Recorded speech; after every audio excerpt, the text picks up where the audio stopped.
حضرت علی رضی اللہ تعالیٰ فرماتے ہیں کہ دین عقل کا نام نہیں ہے، دین نقل کا نام ہے۔ کس کا نام ہے؟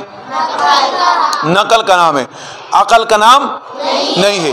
اگر دین عقل کا نام ہوتا، پنڈلی ہے نا، یہ دیکھیں، یہ پنڈلی، یہ پاؤں ہے اس کا، یہ دیکھا پاؤں، پاؤں کا کون سا حصہ نیچے لگتا ہے؟ یہ لگتا ہے، اوپر والا لگتا ہے نیچے۔ لیکن تیمم کے اندر ہم لوگ مسح یہاں سے کرتے ہیں، ایسے کرتے ہیں، یہاں سے نہیں کرتے۔ کرنا کہاں سے چاہیے؟ نیچے سے۔ لگتا کون سی جگہ ہے؟ نیچے کا جگہ لگتا ہے نا، مٹی یہاں لگتی ہے نا، لیکن مسح کہاں کرتے ہیں؟ اس لیے کہ دین عقل کا نام نہیں ہے، دین نقل کا نام ہے، تو یہاں مسح کرتے ہیں۔ تو دین کس کا نام ہے؟ نقل کا۔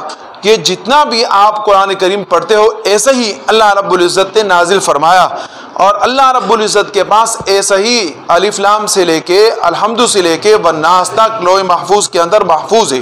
کیا ہے؟